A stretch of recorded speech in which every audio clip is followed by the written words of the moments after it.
Isa sa mga dinarayo dito sa Vegan City ay ang Baluarte Resort and Mini Zoo. Umay kayon mga ka-followers!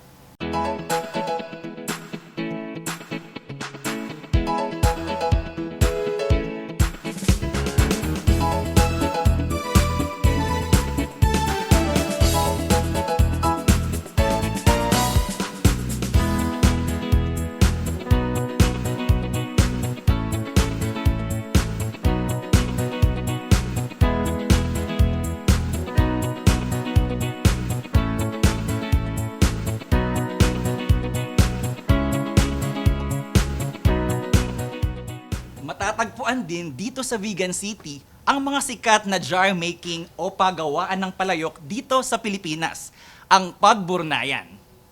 Gusto niyo bang matutong gumawa ng mga native palayok? Let's go!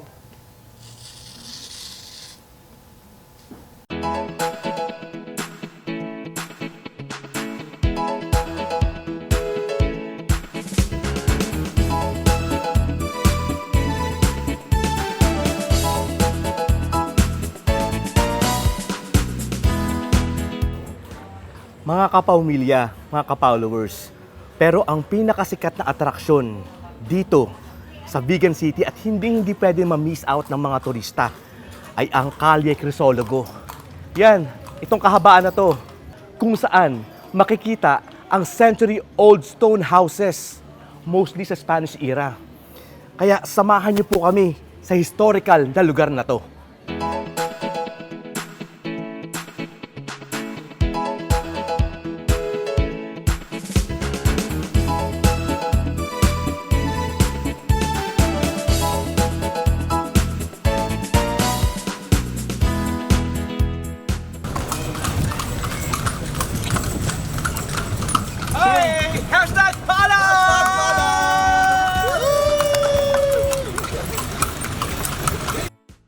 Mga kababayan, kapatid, ka-followers, kapamilya, Luzon, Visayas, Mindanao at OFWs Global, inaanyayahan po namin kayo na pasyalan ang Vegan City sa Ilocania at maging ang iba't ibang tourist spots dito sa bansang Pilipinas. Mahalin at tangkilikin po natin ang napakayamang kasaysayan at kultura ng ating inambayan. Ipagmalaki sa buong mundo ang ating pagka-Pilipino. Sa tinubuang